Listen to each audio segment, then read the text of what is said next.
This is The Sports Life. With the first pick in the 2026 NFL Draft, the Las Vegas Raiders select Fernando Mendoza, quarterback, Indiana. The Tennessee Titans select Carnell Tate, wide receiver, Ohio State. The New York Football Giants select Arvell Reese, linebacker from the Ohio State University. And welcome to the Sports Life. We'll team in here along with Dalton Shetler. And there you go, the Big Ten, 3 in the top group going in the NFL Draft this season. 3 of the top 5, and what a great performance it was for those who played in the Big Ten last year. Well, this week we have a pretty interesting show lined up for you.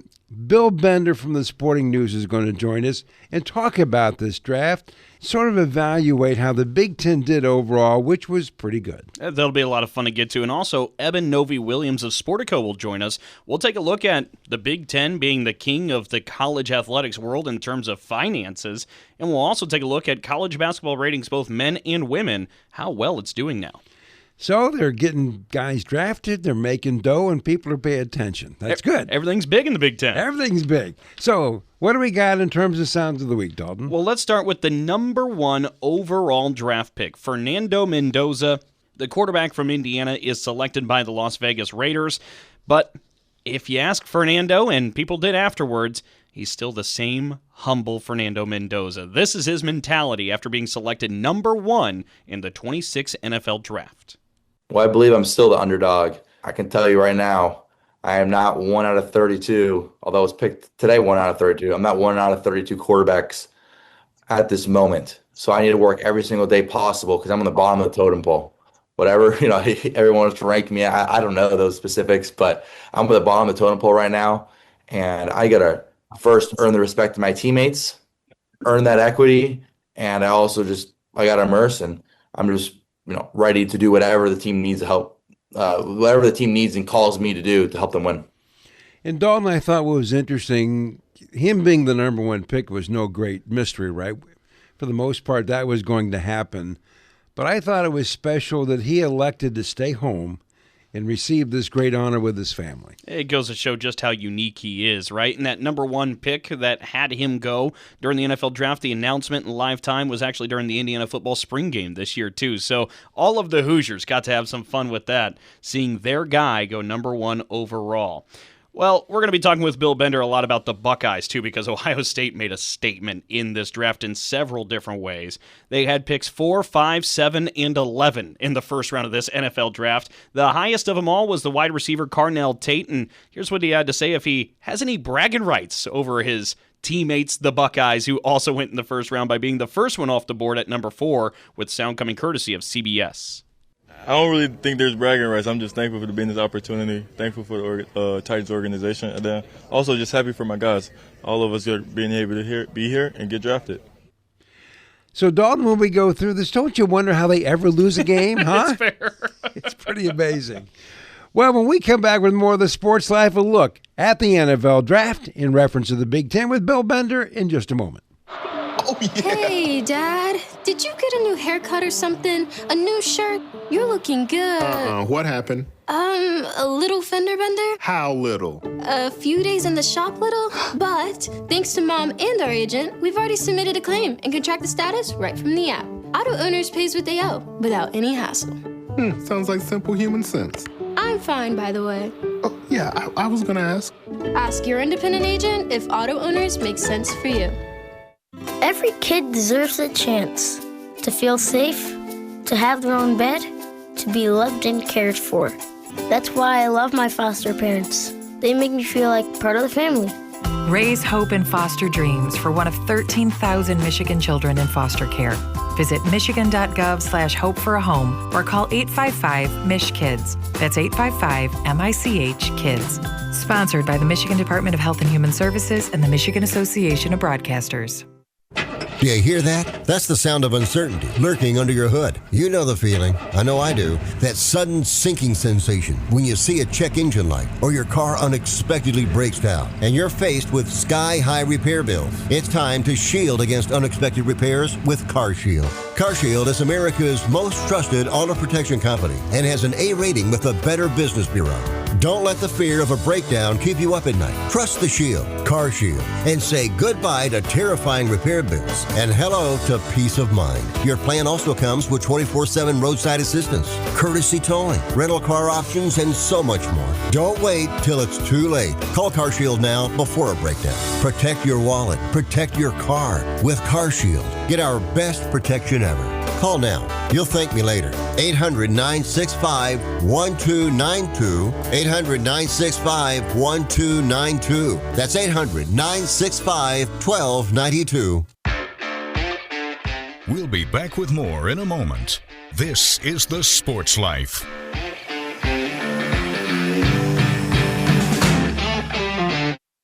Roxanne Watson is on a mission. Hello, how are you doing today? She wants more people to register as organ, eye, and tissue donors. Are you an organ donor? Yes, I am. Yay. My goal is to sign up the most people in the United States. What drives her? Roxanne's own life was saved through the gift of a heart transplant, made possible by an organ donor. I decided that day that I was going to devote myself to the cause of organ donation and signing people up and honoring my donor by doing that. Now she's back to health, and she's a powerful force helping to save lives every day through her work. Imagine what you can make possible by leaving behind the gift of life. 8 people can be helped with the major organs, and up to 50 people can be helped with a little bit of everything. And when you think about it that way, that you could help that many people, it's amazing. It really is. Learn more and sign up as an organ, eye, and tissue donor. Go to organdonor.gov. A message from the U.S. Department of Health and Human Services, Health Resources and Services Administration.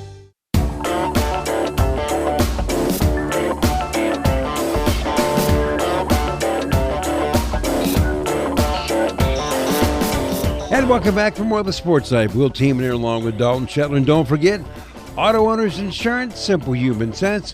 Ask your independent agent if auto owners make sense for you. Well, the National Football League draft has come and gone, and the Big Ten led the way with 10 picks in the first round, second best in all of the land, behind the SEC in total picks at 68. And one of the fellows who joins us a lot to talk about Big Ten football was Bill Bender from the Sporting News. And Bill, welcome to the show, and we've asked you to come on to get your take on how you think the Big Ten did and how some of these players that were selected are going to fare. Yeah, I mean, the Big Ten did very well in the first round. When you have Ohio State with the 4 first-round picks, Oregon and Indiana with multiple first-round picks, USC and Penn State with first-round picks. First time in 20 years that the SEC didn't have the most first-round picks. Now, temper that with, yes, the SEC had a ton of draft picks after and led the overall draft again, which has been, again, 2 decades of this. But, yeah, the Big Ten showed out really well in this draft, and I think will continue to show out with that cross-country NFL field that the conference has now, especially with those West Coast schools. Well, Bill, I want to mention here, too, because you brought up the fact that there were 4 Buckeyes in the first round. All 4 of them were in the top 11 picks of the NFL draft. I mean, it really looks like no matter how you decide to look through whatever prism you want, when you focus your eyes on Columbus, Ohio, it's still just a factory and a pipeline to the NFL. Yeah, and I think this draft in particular showed the impact of Matt Patricia on the defense. When Arvell Reese was not a first-round guy when we started the process last year, Sonny Styles maybe borderline, Caleb Downs was the only one that, and Carnell Tate were the only ones that we were like, yeah, they'll be first-round picks. Caden McDonald probably could have gone in the first round as well. So when you have that defense, I think the most striking graphic from the entire NFL draft was afterward when Ohio State was able to tweet that all 11 defensive starters from the 2024 team were drafted into the NFL. I mean, that's the easiest way you can sell your program. I don't know a better one. Well, when you look at this thing, the players, the highlighted players, the top guys, who do you think has the best chance to have an impact in the National Football League next season? Out of all the Big Ten guys that were high-round picks? Yeah. I like Caleb Downs. I think Dallas traded up to get him. Their defense was lousy last year. They ranked 30th in points allowed. He, to me, was the safest pick in the first round. He's just smart, athletic, doesn't miss tackles, covers well, checks every box as a defender. On top of that, he's a really good kid being around him. So I think they got a 10-year pro, multiple Pro Bowls, those kind of things. And he's probably the one that I liked the most out of the Big Ten guys. Fernando, too. I mean, I just got done writing this morning that Fernando, personality off the charts, accuracy great. Can he actually lead a turnaround in Las Vegas? And if he can, what a story that would be. The Raiders haven't won a playoff game since 2002. So it's not like the bar is high. He's just got to go in there and help turn around that franchise. And what a better quarterback to do it. Indiana, by the way, had at least one player drafted in every round. I think they were the only school that had that happen in this draft. I mean, that's simply amazing. And I kind of want to ask you, as we talk about Indiana, we've talked about Ohio State. Look, those are the last two national champions in college football, and then you throw in Michigan, and you got the last three for the Big Ten. And we talk about the Big Ten owning the first round of the NFL draft this year. From a conference narrative macro talking point, what else does the Big Ten have to accomplish right now in kind of this war with the SEC and the rest of the country? Well, you got to do it every year. And I think one trend I noticed in this draft, the G6 schools, not very many players drafted. It's a big disparity from the ACC and the Big 12. And then there's another giant gap between them and the SEC and the Big 10. And then I think one of the things that hit me is like top 50 picks, there was only one G6 guy, San Diego State cornerback Chris Johnson. So, I mean, it's almost like, I don't know. I always ask you guys this. I don't know how you break up high school football in Michigan. It reminds me of high school football in Ohio, where there's like different divisions within the division, so to speak. And I think the Big Ten and the SEC, without question right now, would be like Division One. Or again, you guys are going to have to enlighten me. I don't know if you put numbers or letters to the high school ball there, but whatever the biggest division is, those are those two conferences. Can I go back to we talked about Fernando a little bit. As we look at first-round picks overall, coming into the National Football League at the quarterback position, Mendoza obviously had a great run at Indiana, right? National champs, undefeated, all of that. But there have been those who have failed, those who have succeeded. As I think to those who have been successful right away, is there a common thread, Bill, with these guys? Well, I think every case is different. I kind of like the fact that they brought in Kirk Cousins to the Raiders, because I think he's a perfect mentor for Fernando. There are some parallels between those two's careers, as you guys know from being in East Lansing. Kirk was part of that D'Antonio group that really legitimized the program, flipped the rivalry with Michigan, won some dramatic games, some amazing dramatic games, right? And he had a great NFL career as far as I'm concerned. Maybe not he wasn't a number one pick, but remember, Kirk was the second quarterback taken that year by the Commanders. And he has had a great, long, substantial NFL career. I think he's the perfect role model, mentor type quarterback for Fernando. And the question becomes now, will Fernando play right away? I don't believe you always have to, but I think when you're the number one pick now, I mean, the last time I remember a number one pick not playing right away was probably Carson Palmer, and that was more than 20 years ago. That's such a good point, Bill. I want to bring up here, too, because you've dropped a couple of really good nuggets. The fact that Ohio State's defense is literally just an NFL defense. The fact that Indiana had a pick in every round. I'm going to bring up a stat here, too, that wasn't so much Big Ten related, but came out through the ripples of the NFL draft. And I want you to tell me what's the best of the stats that we've laid out here before, and if you have another one up your sleeve. But one that came out was the fact that Rory McIlroy has now won the Masters twice since the last interception the New York Jets defense has had. To me, that was my favorite from the draft. Well, that's a great nugget, and it prompted a Sporting News debate. So, I played a little bit of high school football, and I asked, I was like, do you think if I played safety every play for the Jets last season that I would have at least, tipped a pass at some point? And the answer is, of course, no. But the fact that they didn't get an interception in an entire season is crazy. It really is. And, one of the things about the Jets, who I thought, they grabbed Omar Cooper was probably their best first-round pick. I think he'll make an immediate impact as a receiver. One of the things you're going to see is you always look so quickly to next year.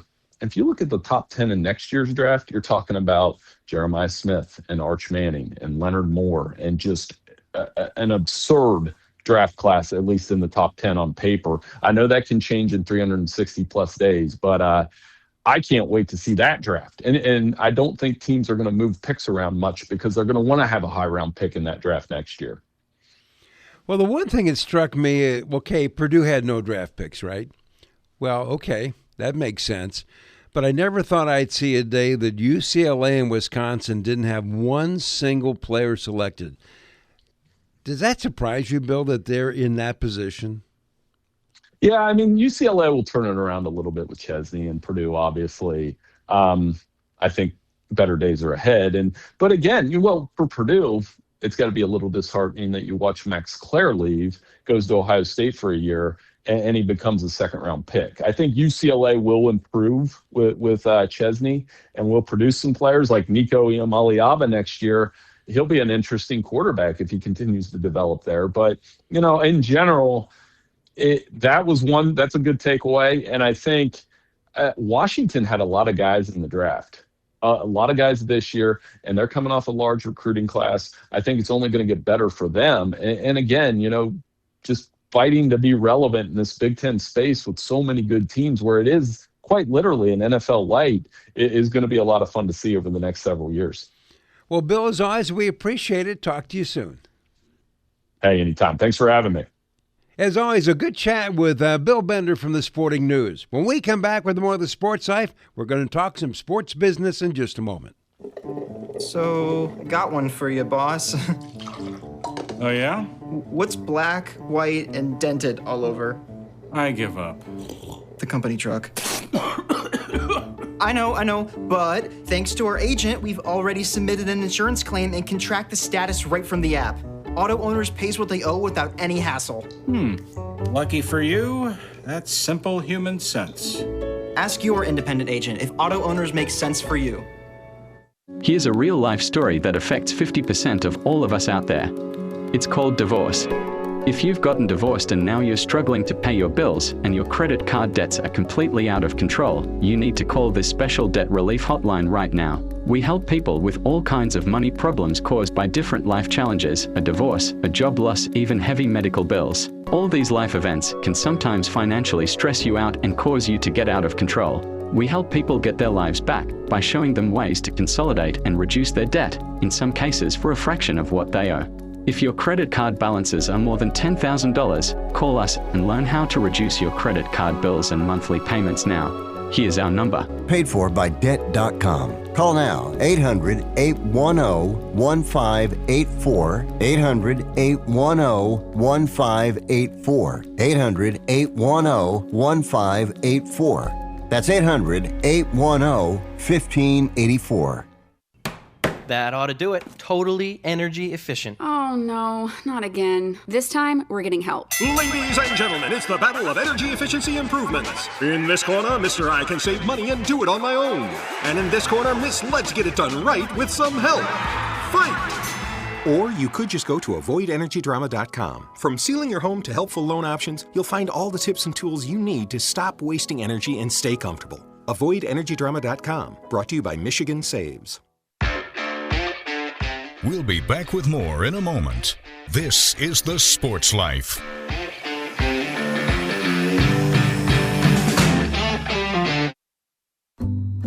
Unlike other health concerns, mental illness is not always easy to see. Depression won't show up on an eye chart, and you can't measure it on your bathroom scale. Sorting out a mental health concern is not something to attempt on your own.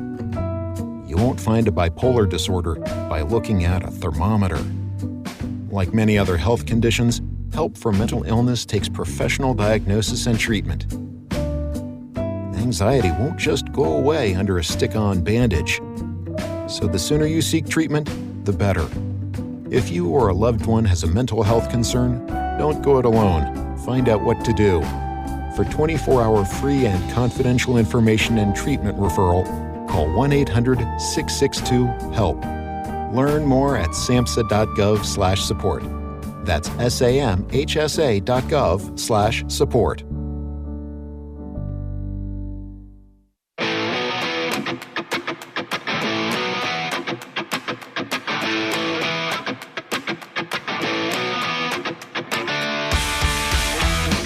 And welcome back for more of the Sports Life. Will Tiemann here along with Dalton Shetler. Well, Dalton and I have been talking about the great success the Big Ten has been having in the fall winter sports, the national championship in football, the women's hockey team in Wisconsin national champs. Both men and women's teams in the Big Ten are national champs. Michigan on the men's side, UCLA on the women's side. So the hit parade just keeps going and going. And don't let me forget a national championship for Penn State when it comes to wrestling. So when you have all these championships, the assumption is maybe you're doing pretty good at the box office, so to speak.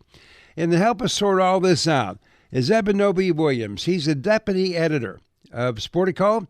And Eben, thanks for joining us. And are we fair to assume that the Big Ten's having a pretty good cash year? It's having a pretty good year, as you said. A lot of success on the ice, on the court, on the field.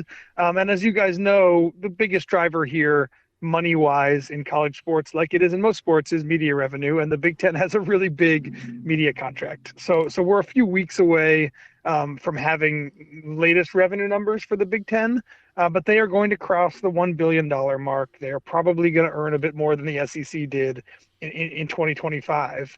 And those two conferences, both passing the $1 billion mark, puts them basically on par with the NCAA.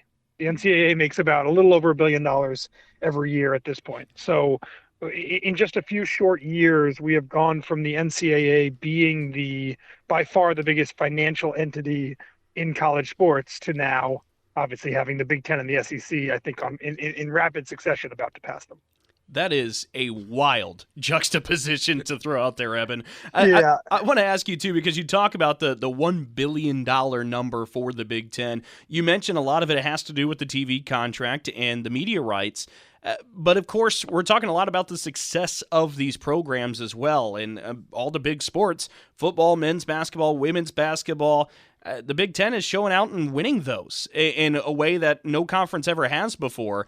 If you had to pie chart, how big of a slice does the success that Big Ten teams have go into the earnings that they're now seeing?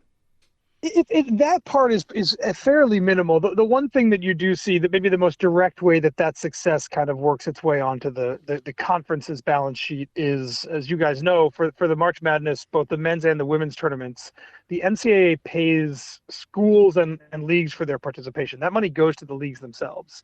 And the basic calculus there is for every game that your team plays in March Madness, the NCAA will give its conference some sort of a stipend for that participation. The Big Ten had 9 teams in the men's tournament this year. They played 30 games, including obviously getting all the way to the finals there with Michigan. That's a $60 million payout that the league is going to get for its participation this year, paid out over the next 6 years. On the women's side, obviously, the Big Ten did quite well as well. 12 teams in the women's side. They played 32 games. That's another $6 million that the conference is going to get just from its women's basketball participation over the next few years. So that's the most direct. In general, the championships won, they're going to impact the teams a little bit more than the conferences, right? So the money we're talking about here is central Big Ten revenue. That does not include the fact that Ohio State is the richest athletic department in the country. It doesn't include the fact that Michigan is in the top 5 of richest athletic departments in the country. So, yeah, there's money flowing into the Big Ten in multiple ways, to the teams themselves and the schools, and then obviously to the conferences included. So this is a great number. I mean, everybody has $1 billion year, don't they? I mean, this money rolls in. It's kind of a fun thing. And so obviously the price of poker for all the athletic programs has gone up. Knowing what NIL is doing to the landscape of anybody's budget, of this $1 billion, is it already kind of gone? People have to spend it to keep up? Yeah, it's a good question, Will. Largely, yes. I mean, the way that college athletics has constantly run, and this is starting to change a little bit, but not a lot, is that everybody is looking to balance their budget money in, money out every year. And that means that if you have a really good financial upside year, that just means there's more to spend. And that is largely still the case for big schools and for small schools that are leaning heavily on their on the academic side of their institution to balance their budget. So yes, if you're the Big Ten, you now have a much bigger financial advantage than everybody else or everyone else that's outside the SEC. And what you're trying to do with that is to create a bigger moat around recruiting, around NIL, around revenue sharing payments, around facilities, around all these things that really matter. So yes, the basic answer is that this money is all going to get spent. It's going to get spent very quickly. It's going to be spent increasingly on athletes themselves, which is a nice development relative to what this money was spent on 10 years ago. But yeah, there's not a lot of Big Ten schools that are creating a rainy day slush fund of millions for in case it's needed. This is money that is going to be spent to make the football, basketball teams, and then in a lesser degree, all the other teams on campus slightly better. Well, Eben, I find it interesting, too. I mean, we talk about some of the success of these programs. In football, the Big Ten has owned the last 3 national championships on that side in Michigan, Ohio State, Indiana. Men's basketball just saw a drought of 26 years finally end with Michigan winning. And in women's basketball, it was a drought of 27 years with UCLA now winning.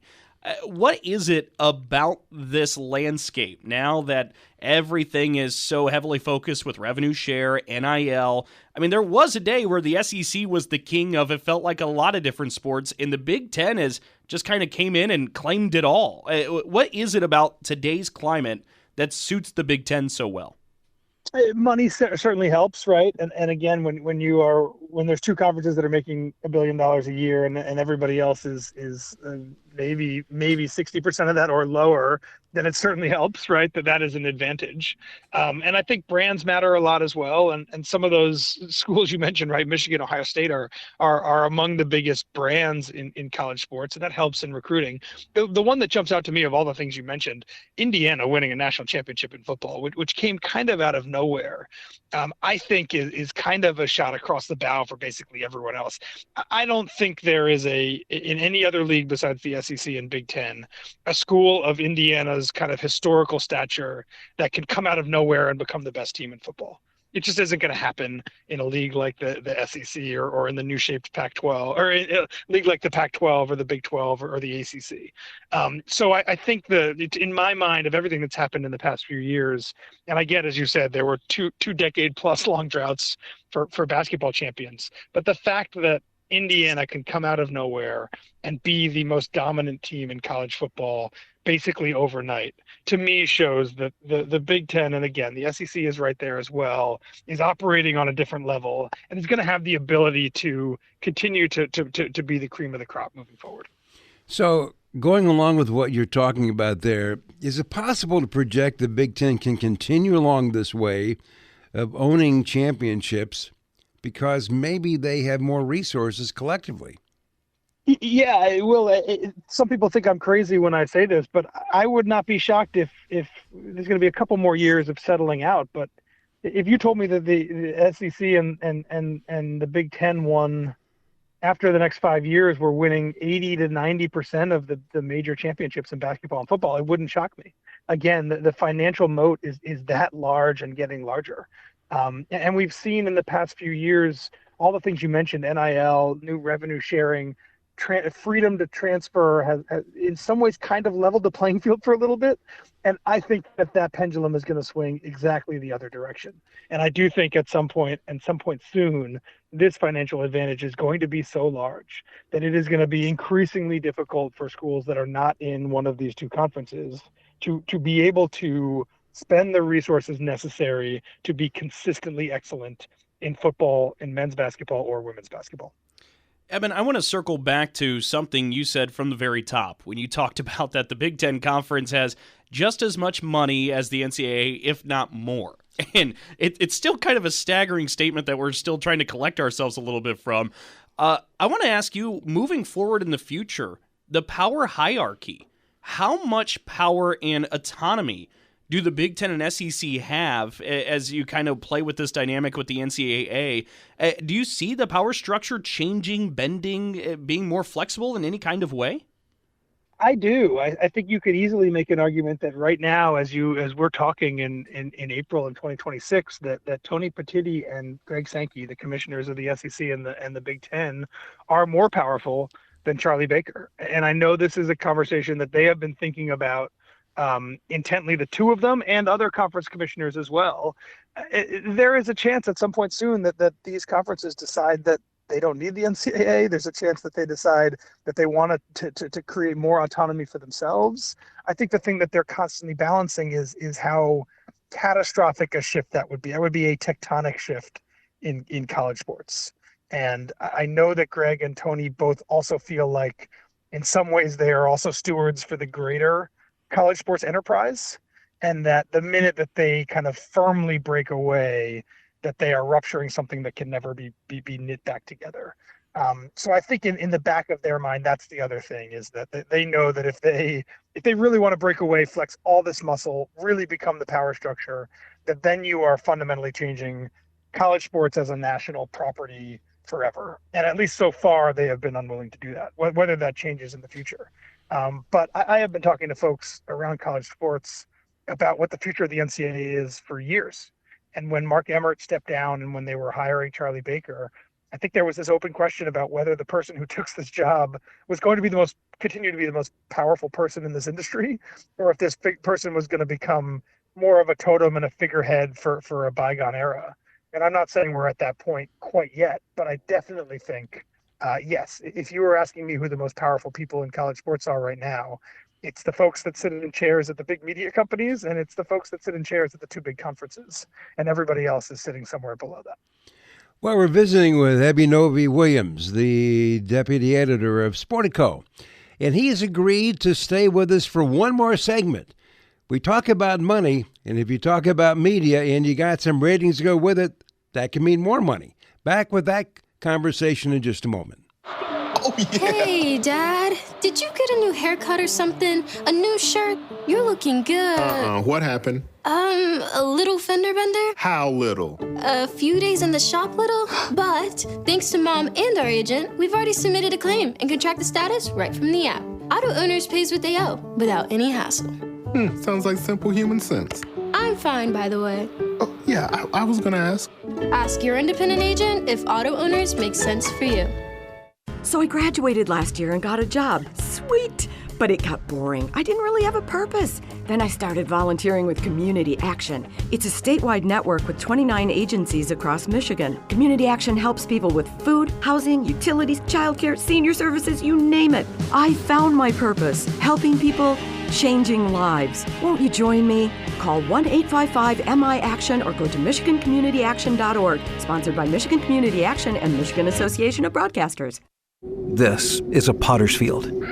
When people can't pay for their funerals, they are buried here. It is a lonely, desolate place, littered with unmarked headstones. No one visits. No one leaves flowers. But it doesn't have to be that way. For as low as $1 a day, you can ensure your family will have the money to pay your funeral expenses. We offer burial insurance plans that pay up to $30,000. Considering the average funeral costs more than $10,000, that's peace of mind for your family. There are no medical exams, your rates won't increase, and your policy cannot be canceled as long as you make your premium payments. Call now to get approved in minutes and ensure your final resting place is more than just a pauper's grave in a potter's field. 800-562-2407. 800-562-2407. 800-562-2407. That's 800-562-2407. Paid for by Final Expense Direct. We'll be back with more in a moment. This is The Sports Life.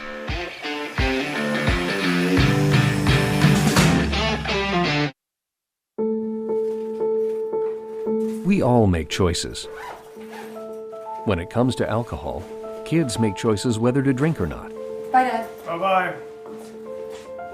Remember, I'm going to Alex's party tonight and sleeping over. Hey, have a seat for a second. Remind me about that party again? Alex is just... And adults make choices whether to talk about it. That's true of parents and every other trusted adult in a kid's life. Kids want to know our expectations when it comes to alcohol and other drugs. They want guidance and honest answers to their questions. And it makes a difference when the message is consistent and part of everyday conversations. So talk with your kids and help lead them on a positive path.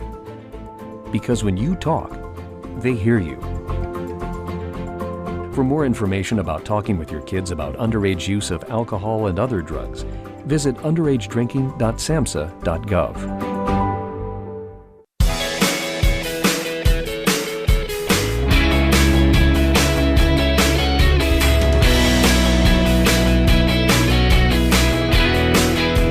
And welcome back for more of the Sports Life. Will Tiemann here along with Dalton Shetler. And we're being joined again by Eben Novy-Williams, the deputy editor of Sportico. And he has still got Dalton and I on our heels when he talked about how the Big Ten got $1 billion last year, more than the NCAA. You know, Eben, we know these guys, and they don't take us to lunch. They don't do any of that stuff. And they got $1 billion? Come on. I think it's time to reevaluate the relationship a little bit. I'm beginning to think about it a little bit. Well, we teased before the break that you were going to come back and talk about ratings and numbers. And one of the great things about the Big Ten in general, they're really scoring when it comes to media numbers. And whenever you get households and average quarter hours and all those things lining up your way, that's got to mean money. Absolutely, yeah. And we saw, I mean, we'll start with the women's basketball tournament first.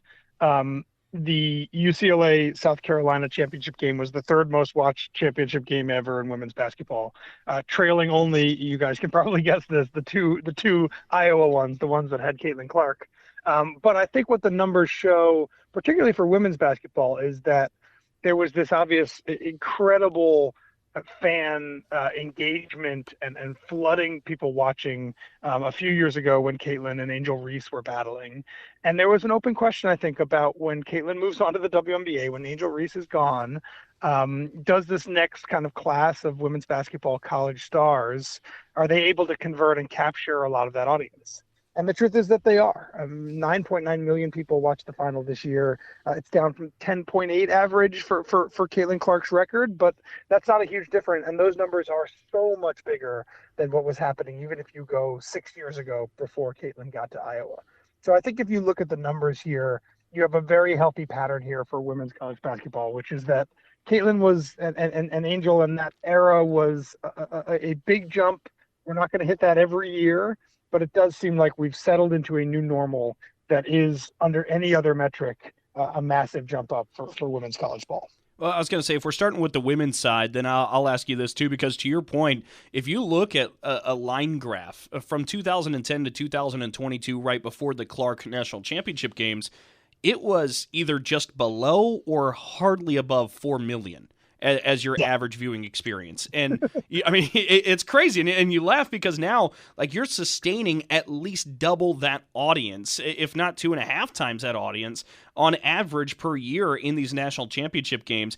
I'm curious what that says overall about the growth of this product. And is it also true across the entirety of the regular season that those are improving as well? It's not just maybe a snapshot when it comes to the end of the season that everybody jumps in. Regular season numbers are definitely up. I think there's a few things going on. One, I think there's just more people that like and are interested in women's college basketball now. And again, I think the last few years and some of the stars that have come through women's college basketball are responsible for that. Two, and this is something that advocates were pressuring the NCAA for a very long time, the NCAA is treating its women's college basketball tournament differently than it used to. And that includes more resources dedicated to teams for their gym, their hotel, their travel. It includes different scheduling opportunities. It includes different time windows on television. There's a new deal with ESPN that we can talk about. But there's been so much pressure on the NCAA over the past few years, rightfully, to start treating its women's tournament more on par or more requisite to what the fans are asking for. Another good example, up until just a few years ago, the women's college basketball tournament couldn't use March Madness. The March Madness IP, the name, was only allowed to be used by the men's basketball tournament. That's a change that the NCAA made fairly recently, and now you see the women's tournament also being referred to as March Madness.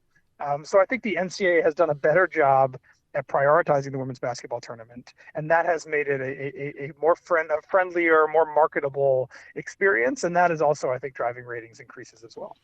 Well, since you teased us with the ESPN deal, what happened there? Yeah, so this is all kind of part of the same conversation, but for a long time, the NCAA basically had two television deals. They had this massive deal for the men's basketball tournament with CBS and Turner, and then all of their other championships were kind of lumped into one big ESPN deal. It did not pay very much money. It didn't do a ton on the rating side. And then over the past 5 years, we're talking about women's college basketball, which is the crown jewel of that package, but there have been a number of others: women's college lacrosse, men's college lacrosse, women's college volleyball, the World Series, the Frozen Four. All of those properties started kind of gaining their own niche followings. And there was a big question when that package was up for renegotiation, if the NCAA was going to break it apart and let's see what in the open market the women's college basketball tournament looks like as a media property, or if they were going to keep them together. And they hired a firm that was going to do all the analysis, and they basically looked at both possibilities and decided they wanted to keep the thing together. So 2 years ago, they signed a new 8-year, $920 million TV deal with the ESPN. Again, that covers 40 different championships, with the women's college basketball tournament being, at least right now, the most popular. It was a 6x increase over the last one. So obviously it's paying a lot more, which is in keeping with the increased interest in some of those things. But there was pressure on the NCAA to break it apart. They looked at it and decided not to. But as we sit here right now, the women's college basketball tournament is still sold as part of a much bigger package, whereas, again, the men's tournament is sold standalone and is by far the biggest thing commercially that the NCAA does. Well, Eben, I want to ask you then, because if this was a couple of years ago that they made this decision, had the negotiations, of course, that's about the time that Caitlin Clark said goodbye to college basketball and went professional. And maybe I'm just guessing, but feel free to help color in the lines of where I'm missing. Maybe they wanted proof of concept that this still exists and is as successful without Caitlin Clark. Now we're seeing that it is. I mean, 10 million people watching the championship game, that's real value. Is it something that maybe they look at again and say, you know what, 10 million people, this product, this has a real value to it. Maybe we have this break off on its own, see what kind of money it can drum up from TV contracts, and then still have a lump package with the other sports still now being separate. I think that's very possible. Again, now it's an 8-year deal, so we have now 6 more years basically until this thing is going to get broken apart if it does. I think the big concern, the NCAA, I think, feels very confident in the value of the women's rights. I think their concern was more, what is the value of this package if we take the women's rights out of it? Right, you need to have at least one kind of crown jewel in that package, and I'm personally a huge Frozen Four fan, but it does feel like there's a whole bunch of NCAA championships, the softball World Series, the baseball World Series, that are getting again a much bigger following, and you see certainly not numbers like 10 million people viewing a championship game, but you're seeing these record numbers for a number of different ones, and I could certainly see a world in which the NCAA in 6 years becomes more comfortable breaking this apart. I also think, and we're talking about 2 TV deals here, and with some of the most traditional of sports broadcasters, at some point the NCAA is going to start talking to Amazon and Netflix and YouTube, right? All of these streaming companies that are making inroads into basically every other major sporting event in some capacity. So what we've seen in the NFL and the NBA is that they are kind of carving out of their traditional packages little bits and pieces that they can sell for big dollar figures to streaming companies. And I don't see why the NCAA wouldn't do that. And maybe the women's basketball tournament is a perfect one to be on YouTube instead of on traditional cable. Maybe it's the Frozen Four or the baseball and softball to be on Amazon instead. But I would expect at some point soon, and soon means the next time these rights are up, the NCAA is going to look at the media landscape and say, okay, maybe instead of Turner, ESPN, and CBS, and that's it, maybe we start talking to some of these other significantly richer streaming companies that may want a piece of the action here as well. Eben, one quick follow-up, because I find this really interesting. What about besides just championship-type packages, what about the regular season and the conferences? How are those TV contracts formatted? Is there any maybe extra room on the table to grab for the conferences throughout the year?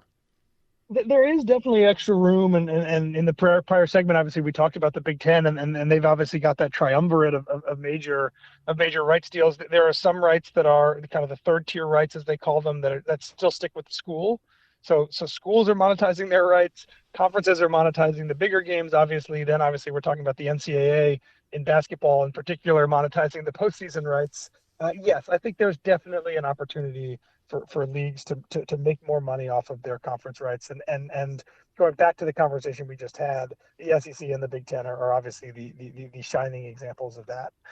So I think we will also see at the conference level more kind of breaking in on the streaming side from some of these streaming companies that again are doing a lot in pro sports but not doing a ton yet on the college side. But yeah, if you're an AD at a Big Ten school, you've got these newish TV deals. And obviously you're happy with them, but I think at some point soon, you're definitely looking at that number as something that is going to continue to grow year in, year out. And then when the rights are up, to make a big jump up from one deal to the next. The men's side of things, how big were those numbers? Yeah, the men's side is good. The challenge that the men's side has from a comparison perspective is that men's college basketball has been a massive thing in the American sports zeitgeist for a long time. So unlike women's college basketball, which is, as we've talked about, basically in a new realm of numbers in the past few years, the men's college basketball is not in a new realm of numbers. What you do like to see if you're the broadcasters or if you're the NCAA is you want blue bloods that are getting pretty far.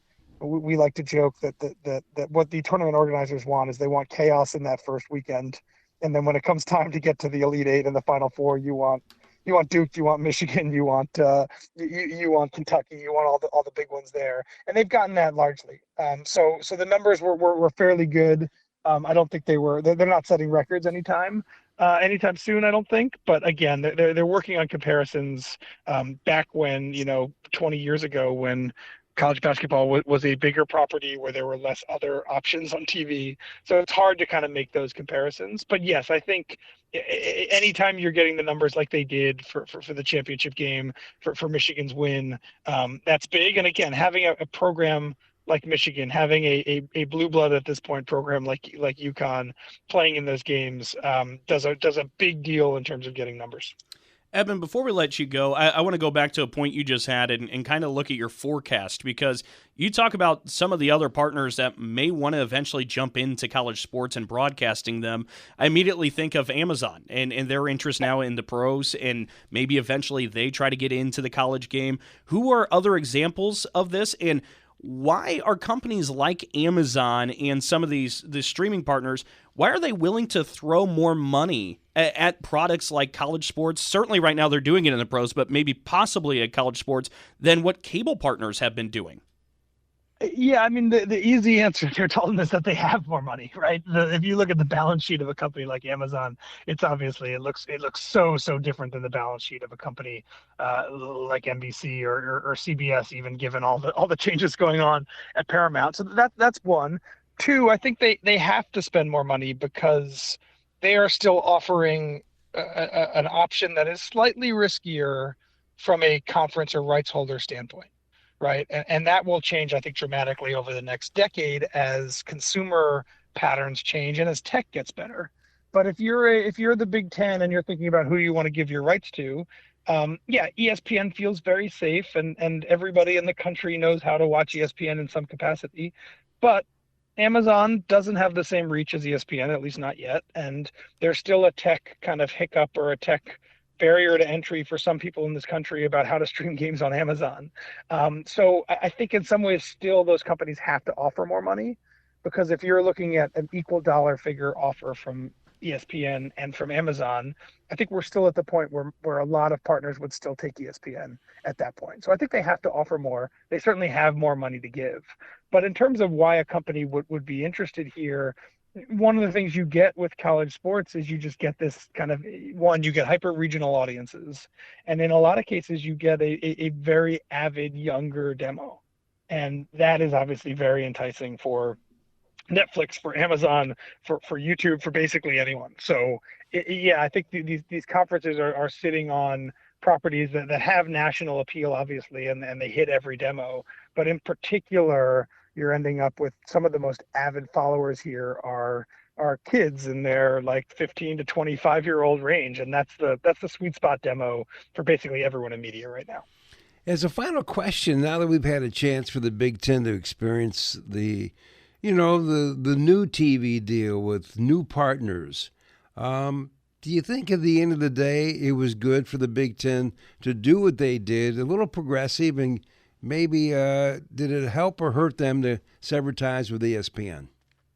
They definitely make more money, so I think that's where you have to start with these conversations. And I don't know enough about the bidding process to know how much more money this setup created than the others. I think every sports property is also, in addition to kind of balancing streamer versus traditional, is also in some ways thinking about how far you want to spread your content across different platforms. And my colleague Jacob Feldman has done these great little studies about, if you want to watch every NFL game, for example, in years past, you needed basically like a broadcast bunny ears on your TV, and that was basically it.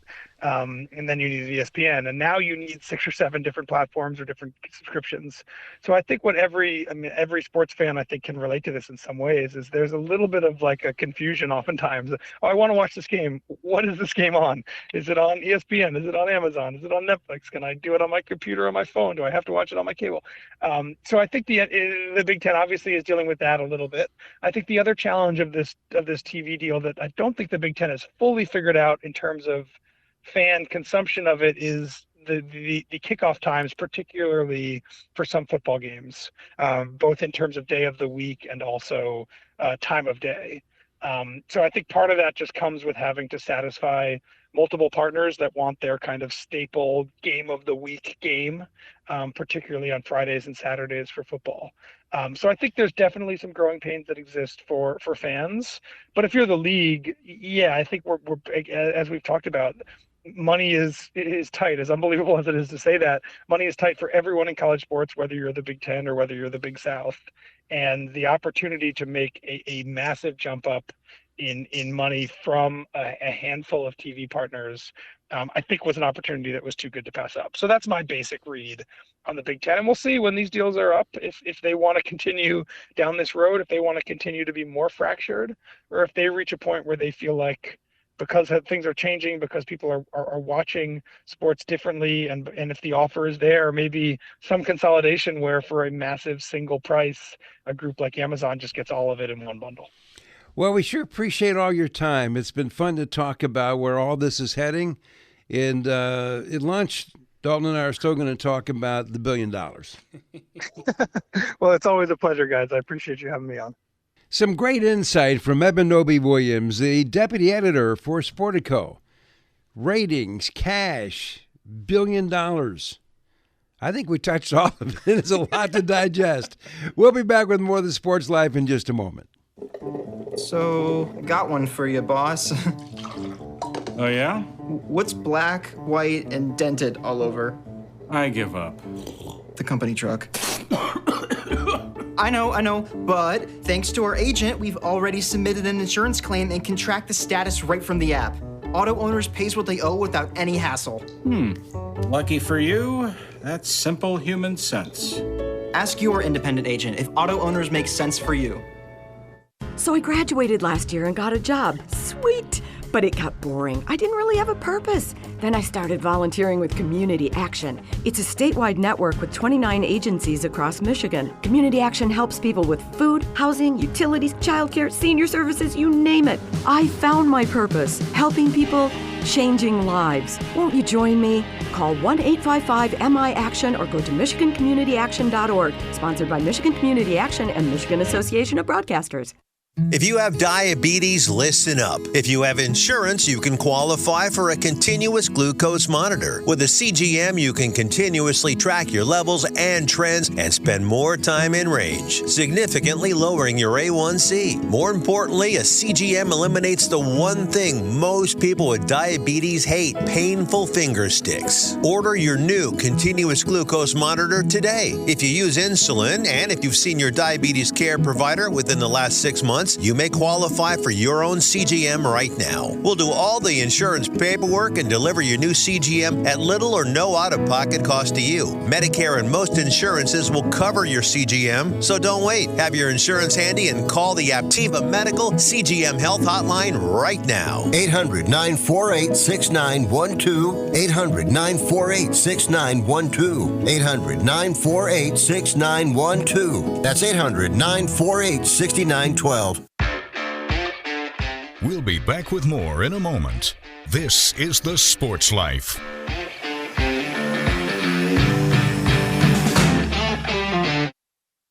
Anybody ready for a burger? I'm State Fire Marshal Rich Miller, reminding everyone to think safety first when it comes to outdoor grilling, whether it's charcoal or gas. Never overload your grill with food. Excess fat and grease will create large flames. Grill outdoors and never inside or in a garage. Never leave a grill unattended and always keep a fire extinguisher nearby. For more tips on safe grilling, visit the Bureau of Fire Services website at michigan.gov/BFS. Medicaid and CHIP offer free or low-cost health coverage for children and teens. Hospital and doctor visits, prescriptions, shots, and more are covered. That's peace of mind for parents if a child is sick or gets injured. And parents may now be eligible for Medicaid too, even if they've applied in the past. Enrollment is always open. Visit insurekidsnow.gov or call 1-877-KIDS-NOW. Paid for by the U.S. Department of Health and Human Services.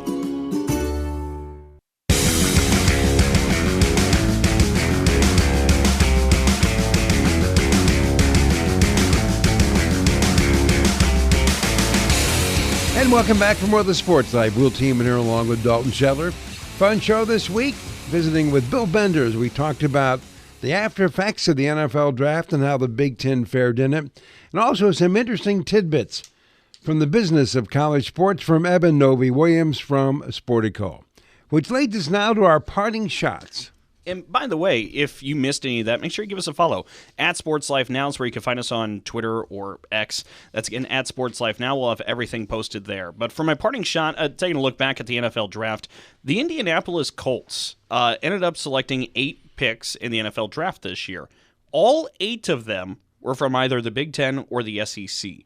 And I think there's a lot of talk about whether it's college basketball, and we talk about the lack of Cinderellas in the last couple of NCAA tournaments because it feels like all the talent that existed at the mid-major level now transfers up and plays at the power level. And you're really seeing that shift in college football. And I felt like this was the best example where you're having an NFL franchise intentionally select from the 2 biggest leagues because that's where the talent is. It's all risen to the very top. It's not spread throughout the different conferences in a way that it used to be to some degree. It's so different, and I thought that was such a good example to represent the way the talent has really just shifted clearly to just the top of the conferences.